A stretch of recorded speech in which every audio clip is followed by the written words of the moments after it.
I thought I'd try something different today and talk to you about a technical subject, and that is GSM. GSM is a measure of paper weight and stands for grams per square metre. This is a metric measurement, but you will find that most notebooks in the US and the UK use the GSM measure, even though they use pounds, for instance, to measure their art papers. The weight of the paper in our notebooks determines how we use that notebook. It influences the number of pages, the kind of media we can use in the journal, the thickness and the weight of the journal, whether pens can be seen on the reverse side of the paper durability, the feel of the paper, and the cost of the overall notebook. I'm going to run through each of these considerations alongside examples from a range of journals that start at 52 GSM and go all the way up to 180 GSM. These are all premium dot grid journals used for journaling. I'm Ruby from the Useful Journal. I've got a website that has every journal review I've ever done and which allows you to do a comparison of brands you're interested in, which will identify the things that are different about each journal. Looking at the different types of paper in these journals, we can immediately get a sense of what GSM means when we're journaling. But we'll start by going through some examples of different paper weights. If we start at the weakest of papers, at about 20 GSM, toilet paper is designed to dissolve quickly on contact with a fluid, as this helps with flushability and the treatment of wastewater. If you were to use a watercolour pen or a wet ink on toilet paper, it would dissolve immediately. Usually the thinnest paper you'll ever see in a book form is the paper used in Bibles. Because these books are printed and they have so many pages, they choose the lightest weight paper that will still hold together when people turn the pages. Bible paper is typically between 28 and 48 GSM, but can vary either side of that. It's been treated so that the printed word doesn't show through too badly from the opposite side of the page. It's very light, feels very crinkly, and you can actually still write on it.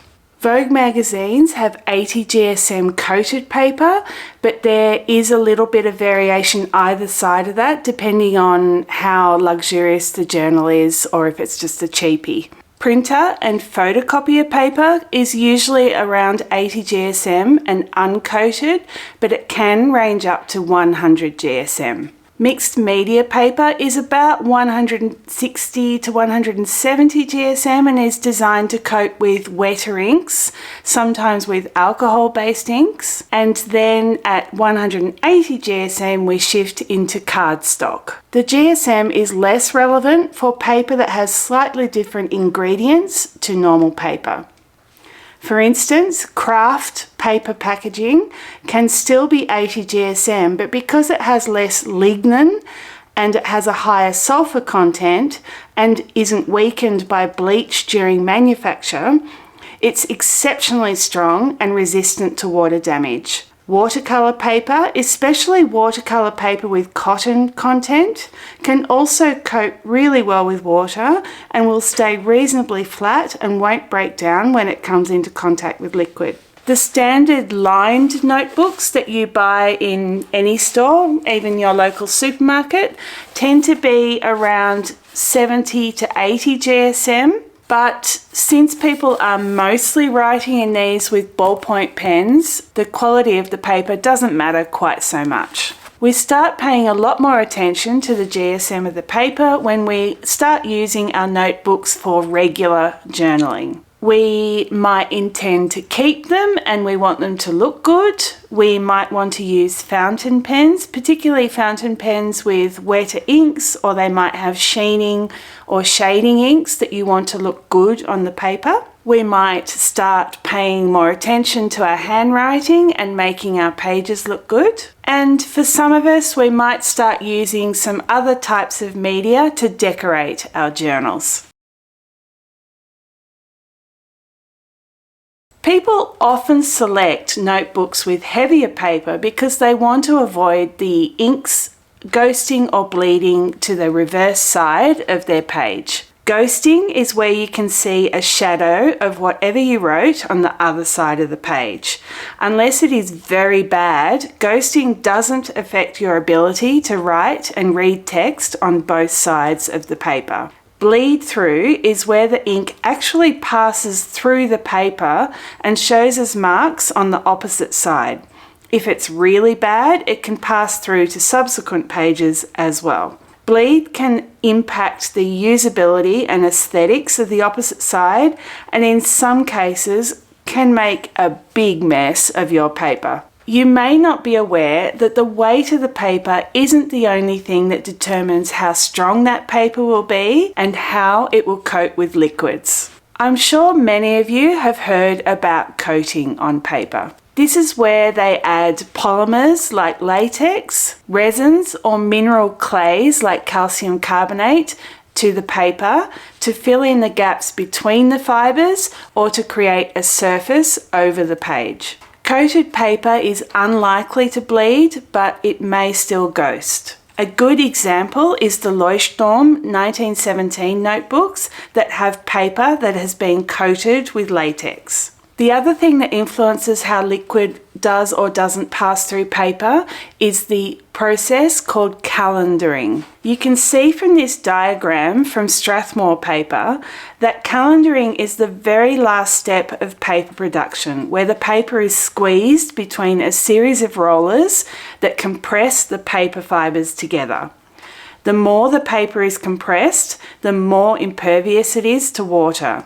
A good example of this is my Tuck Tea notebook, which has 135 GSM paper that isn't coated but still holds up really well to liquids. I think this is my all-time favourite paper for journaling because it allows me to get a little bit creative. I can use my fountain pens, but the paper doesn't feel as thick and heavy as 160 GSM paper. Bleed, therefore, doesn't have a close relationship to the GSM of the paper because if the paper has been heavily coated or heavily calendared, then it will not let liquids through. That's why even 160 GSM notebooks can still have problems with bleed. GSM, however, does have a very close relationship to ghosting.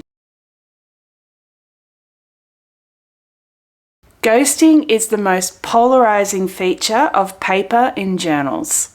People either love it or hate it, and some will go to great extents to choose a notebook that doesn't have ghosting at all. There is a clear relationship between the GSM of paper and the level of ghosting. When I developed my pen tests, I came up with a scale of 1 to 5, and I share that result in the specifications for each journal I've reviewed on my website.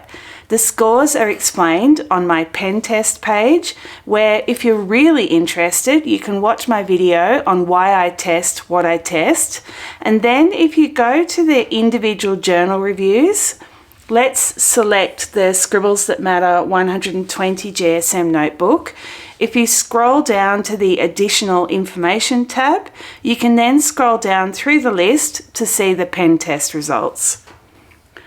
For ghosting, a score of 1 means there was no ghosting at all. None of the lines or text could be seen on the reverse side of the page. A score of 2 means that some wet or heavy inks show through as shadows on the opposite side. And then a score of 3 means there is some ghosting, but you can still write over it. I've never actually given a score of 4 or 5 for ghosting in a notebook. At these levels, you would be having quite a lot of problem writing on the reverse side, and it gets very tied up with bleed through as well. So I actually think I probably need to review my scale, or maybe I just stick to the 1 to 3. I don't think 4 to 5 is ever going to be identified. I have chosen 20 of the notebooks I've reviewed that range between 52 GSM right through to 180 GSM. All these notebooks are designed for journaling.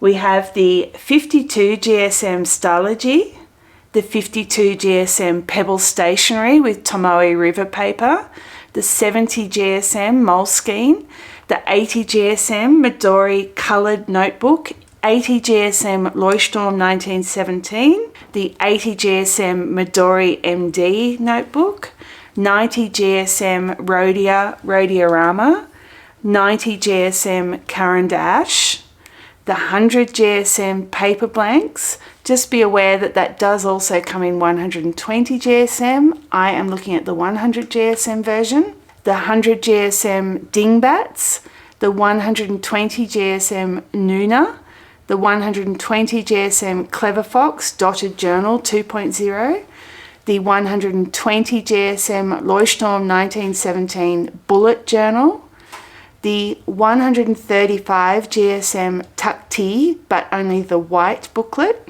the 150 GSM Hemlock and Oak, the 160 GSM Vivid Scribbles, the 160 GSM Quirky Cup Collective, the 160 GSM Archer and Olive, and then finally 2 notebooks that are no longer available, the 170 GSM Mindful Giraffe and the 180 GSM Journal by Torrin Marie. We can see from this graph that ghosting was not observed in journals with paper over 130 GSM. It starts to appear a little for wet inks for notebooks between 120 GSM and 90 GSM. And then for notebooks with paper of 80 GSM or less, ghosting was clearly present. This is a handy result because it's really clear, and it means that if you're choosing a notebook and you're concerned about ghosting, you've got a clear guide of what notebook GSM will suit your tolerance levels for ghosting. Some people are more concerned about other features of their journal and can cope with a little bit of ghosting, and so they've got the freedom to choose journals with a lower GSM paper. So what if you really don't like ghosting? While you can avoid ghosting by choosing heavier weight paper, it's also good to be aware of what types of media you can use on different weights of paper. A ballpoint pen will cause far less ghosting than a fountain pen with a broad nib.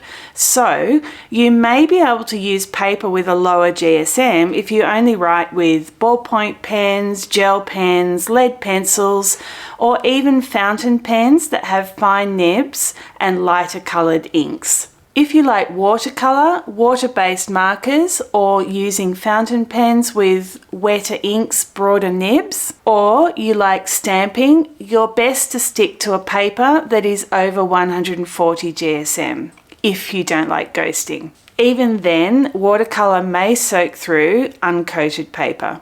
Remember what we said about the relationship between bleed and coating and calendaring? A really common reason people prefer one weight of paper or another is because of the way the paper feels. Texture seems to be a more commonly raised reason for people that prefer lower GSM papers, but I think there are some people that do actually like the feel of 160 GSM paper. What do I mean? Well, 160 GSM paper is almost cardstock and feels like it. It's stiff, it doesn't get a used look, and then it doesn't have that satisfying flip and crinkle of paper that's less than 90 GSM. I tend to alternate between using a heavier weight paper for half the year and then a lighter weight paper for the other half of the year. This also lets me test a range of journals so I can tell you what they're like to use. Some 120 GSM notebooks, but definitely 140 to 160 GSM notebooks, have heavy enough paper to create my favourite Dutch door spreads and incorporate papercraft elements like pop-ups and sliding panels. When I move to a lighter weight notebook with paper around 80 GSM, I concentrate on paper collage, stickers and washi tape art. Anything lighter than 80 GSM is almost getting too flimsy for decorative journaling, so I reserve these for when I am just writing, like using my Stylogy for daily rapid logging and my Midori MD inserts in my traveller's notebook for morning pages. I do kind of enjoy the feel of coated lightweight paper that has crinkled up because of using watercolours, although if it gets too bad then you can't write on the other side of the page. Let's look at some examples. These spreads were done in a 160 GSM journal. This notebook therapy journal has the full range of papercraft type spreads. I've got sliding panels, I've got Dutch doors, I've got a pop-up. I did try these types of spreads in my very first journal, which was a TecuCore 100 GSM notebook. And while I've got some pop-ups and I experimented with a few ideas, you can see they just don't work as well on this lighter weight paper. The most enjoyable thin paper I have is this Pebble stationery notebook with Tomoe River paper. It's 52 GSM. The paper is loved by fountain pen users because it shows all the delicious sheens and shades of your fountain pen inks. It's got a delightfully crinkly feel to it, especially after it's used, that just makes you want to turn the pages.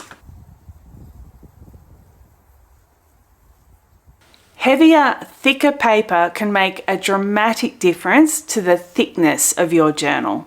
I'm going to show you 4 journals that all have 192 pages, and we're going to measure the thickness of each, excluding the cover, because some of them have a thin soft cover and a couple of them have heavy hard covers. The 4 journals are the Stylogy with 52 GSM paper, the Midori MD with 80 GSM paper, the Bespoke Letterpress 115 GSM notebook, because it has the closest page numbers of 200, and my Slow Journal 160 GSM notebook. I have a couple of other notebooks that have 192 pages, but because they're used and I've stuck in a lot of things, they're just thicker than they were originally, so it's not a fair measurement. Even before we measure these notebooks and then subtract the width of their covers, we can see that there's quite an obvious difference between the 4 notebooks, especially between the 52 GSM and the 160 GSM. Along the bottom of this graph, we have the GSM of the 4 notebooks I measured, and on the side we have the thickness of the pages in millimetres, not including the cover. The Stylogy was 7 millimetres, the Midori MD notebook was 10 millimetres, the Bespoke Letterpress was 16 millimetres, and the Slow Journal was 19 millimetres. What this means is that if you have a specific number of pages in a notebook that works really well for you, like I do, I like having around 192 pages, maybe 184 I can get away with, because that means I can fit 6 months in my notebook with my introductory pages. If that's the case and you'd prefer a thinner notebook or a lighter notebook, you might want to consider dropping to a slightly lower GSM. This is also a good rule if you like to do a lot of collage or using stickers or adding tip-in pages.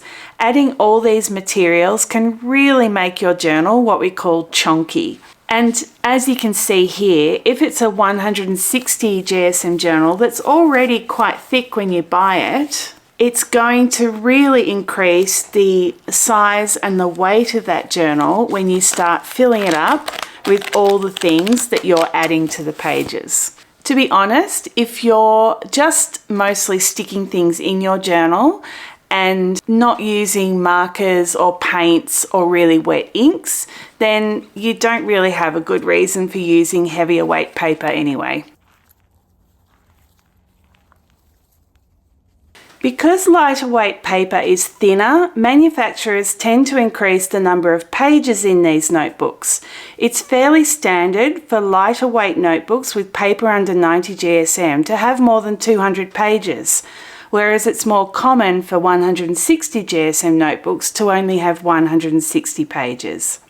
This does vary because people may only want a really thin notebook that fits easily into their bag, or they may still want 160 GSM paper, but they also want more pages. As I said, I like my notebooks to last me about 6 months, and if I really feel like having a 6-month period where I get to do more paper crafty type stuff in my notebook, then I will tolerate having a bigger, thicker journal.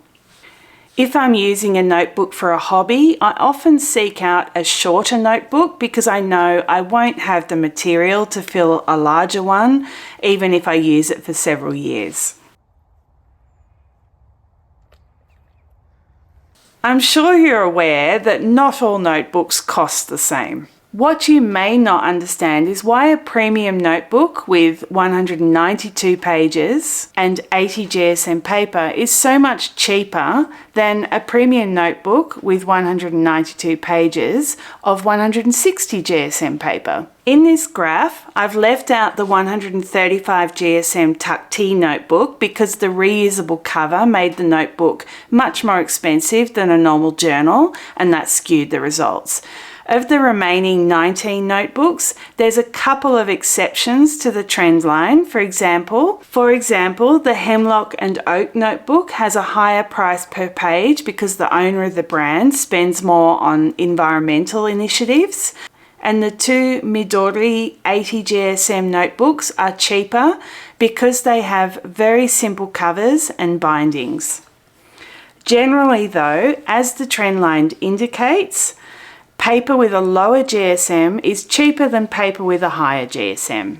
This is very simply because making paper with a higher GSM uses more resources. Paper making is a very resource-intensive industry. You need the raw material, which is most often wood pulp, but could also be recycled papers, or it could be bamboo or cotton. It uses a lot of water and electricity to make, and it also includes a range of chemicals including rosins, bleaches, fillers, coatings, and colouring agents. There is more of everything in thicker, heavier paper, so naturally it's going to cost more to manufacture it.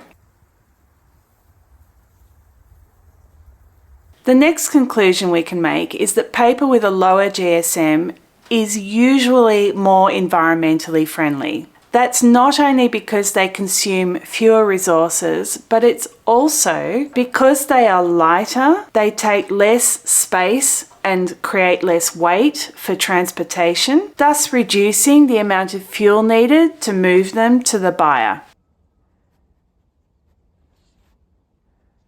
Okay, the next one is a simple one. When things get thicker, they're harder to tear. It's pretty obvious that it would be easier to tear the paper in my 52 GSM Stylogy notebook than it would be in my 160 GSM Quirky Cup Collective notebook. You're not going to see this in action because I can't bear to tear the pages out of my notebooks. Let's quickly run through the main points. The higher the weight of the paper, the less ghosting, the more types of media you can use, the thicker the notebook, the higher the cost of the notebook, the more durable it will be, the greater the environmental impact, and the lower the typical number of pages in the notebook. Obviously, it's the opposite for the lower GSM notebooks. I hope that's taught you a little bit about the weight of paper and identifies some things to think about when you're making your choice about your next notebook. As this person says, the best journal is the one that you use. Please like this video, subscribe to my channel, and let me know in the comments whether you prefer these educational type videos or whether you just want me to get back to making pretty layouts in my journals. See ya!